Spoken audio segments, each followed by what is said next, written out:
Michael Nagy here with Jiggy Jag TV and DiscoveringBands.com, and I'm here with Ratchet Dolls. How you doing today? I'm doing great, brother. Just trying to stay alive from this corona stuff. You know right, how it be. Yeah, these are uncertain times for us all. Definitely. Yes, definitely. So Things are going pretty crazy over here. Oh, yeah. I haven't left my home in 3 days. Really? Crazy. Yeah, it's crazy. Wow. Yeah, I'm essential, so I'm still working but staying safe, but I know a lot of people aren't working. Yeah, you're one of the heroes out there, huh? Yeah. Besides doing this, I manage a liquor store too, so we're considered essential. Oh, nice. There you go. You really are a hero. So you want to tell us a little about the band? Sure. So Ratchet Dolls started back in 2014. We had a couple of lineup changes ever since, but the basis of the band has remained the same. I've always tried to follow this sort of sleazy rock kind of sound, heavily influenced by bands from Finland, Sweden, all these European bands. There's something in the water over there, man. Bands over there are just great. So I love that European style, yeah. Yeah. So we followed that sound, and it worked out for us. Our first album, Damaged, was released in 2017. Yeah, 2017. It took us a while because we're from a very small town. We're from Brownsville, Texas. And Brownsville has been known to be like below the poverty level. So things are really, really tough for us down here.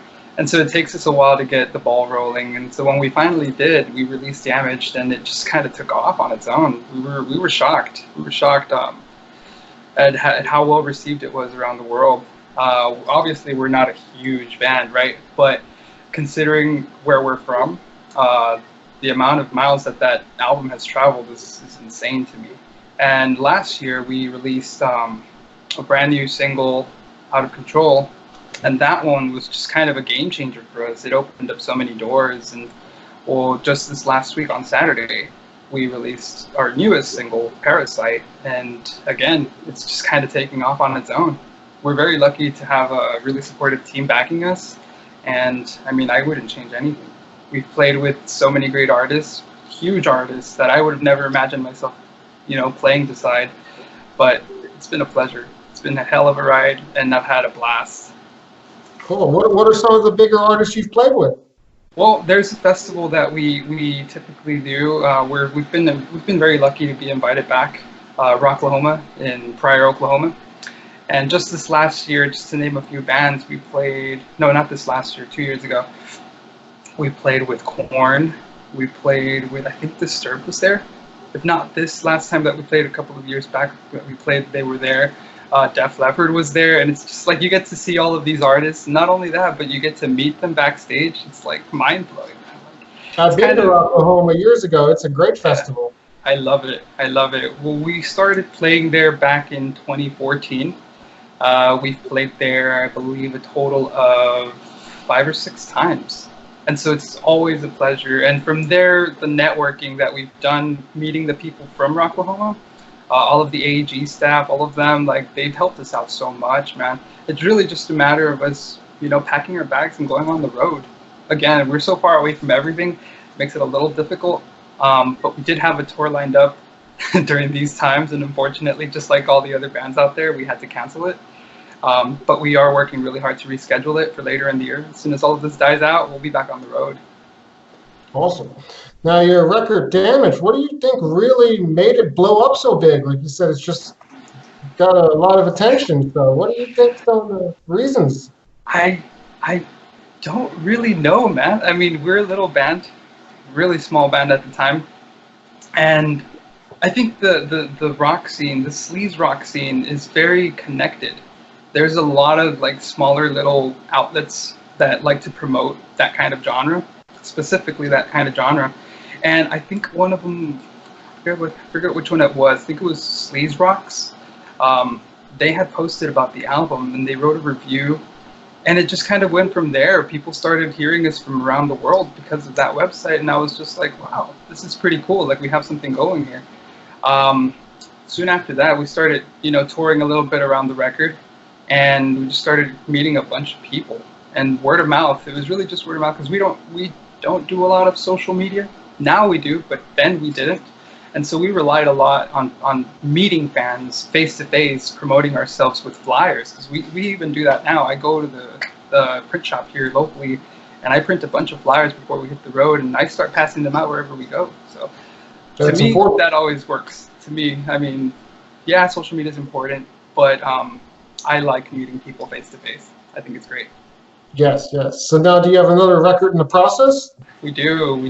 We're recording our second record, sophomore album, and we were hoping to have it released by the middle of 2020, but all of this started happening, and the sessions in the studio were a little bit harder to book, and so we had to kind of push that back a little bit. Excuse me. And right now it's looking like late 2020 is when it's going to be out. Like I said, we just released a new single. It's called Parasite, and I mean, for the feedback that I've been getting from that song is incredible. I'm really excited because people keep telling me that they can hear how much the band has progressed over time. Like I said, there has been lineup changes throughout the years, but that has never affected the actual the songwriting and all of that. You know, like, we keep evolving, and it's apparent in the music. If you hear the first album, Damaged, I was only 17 when I wrote those songs, and we didn't record them until much later, until 2017. Yeah.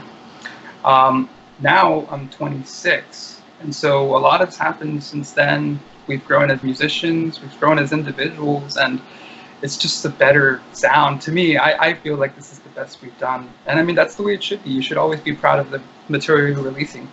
Yeah, it's important. We have to evolve over time. Yeah. And so the feedback that I've been getting has been, people have been comparing it to Buck Cherry. They've been comparing it to, a lot of artists that I grew up listening to. And I think it's just very special. It blows my mind that people are even listening to us. Like, I still can't comprehend that. I look at our Spotify analytics or Apple Music analytics, and I'm just like, who on earth is listening to us from France or from Sweden or wherever? Like, it's really cool. It's really cool to see that, because you see it like firsthand. You're looking at the analytics and you're just like, whoa, I had no idea people knew about us over there. So it's really cool. Yeah. It helps give you the energy, the drive, motivation to keep going, and so it's cool. Absolutely. Yeah. So if people want to find your music online, look you up, where do they do that? I always direct them to our website, ratchetdolls.com. It's really easy to find us if you just Google us. We've been very fortunate to appear right away. I know a lot of other people, they kind of struggle to get their name up there, but I don't know how.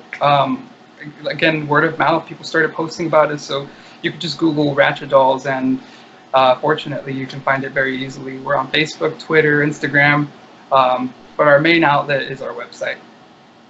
Well, you got a cool band name too. How'd you guys come up with that? The band wasn't always Ratchet Dolls. We used to be a band called The Skeptic, but there was a band out of like Wisconsin or something like that. I can't remember what state it was. This was a couple of years back. They got signed, and they had the same name, and so we had to forfeit the name. We didn't want any issues or anything like that, and we were kind of shuffling around with names here and there. Our management team at the time, they were pushing us to try to find a name that was gonna come back and hit everybody in the face, and so we wanted to make sure that it was gonna stand out. Ironically, the name came out of the blue. It's just something somebody said, and it stuck. Like, it had a ring. It's not the most amazing name. I mean, we've had people tell us, like, why Ratchet Dolls? Like, what the hell's wrong with you? But other people, they take it just fine. They're like, oh, that's cool, man. I like it. It fits. And so we just stuck with it. It was cool. Awesome. Yeah. Cool. Well, it was good having you and talking with you, and everyone look them up. Yeah. Take care, buddy.